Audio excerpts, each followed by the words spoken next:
গ্রামের সৌন্দর্য এখনও কিন্তু গ্রামে গেলে সে মাটির সে একটা গন্ধ, সুন্দর পরিবেশ এখনও দেখা যায়। দেখেন আমার পিছে এই দেখতে পাচ্ছেন গ্রাম এত সুন্দর মাশাল্লাহ। যারা কৃষক ভাই আছে তারা কিন্তু কৃষি কাজ করতেছে এই জায়গায়।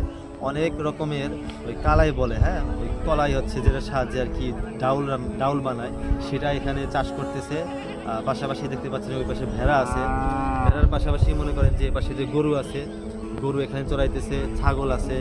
আর এখানে কিন্তু কৃষিকাজের সাথে কিন্তু মহিলা মানুষ এখানে যুক্ত, তারাও কিন্তু এই জায়গাতে দেখবেন যে ঘাস চাষ করতেছে, পাশাপাশি অন্য কাজ করতেছে।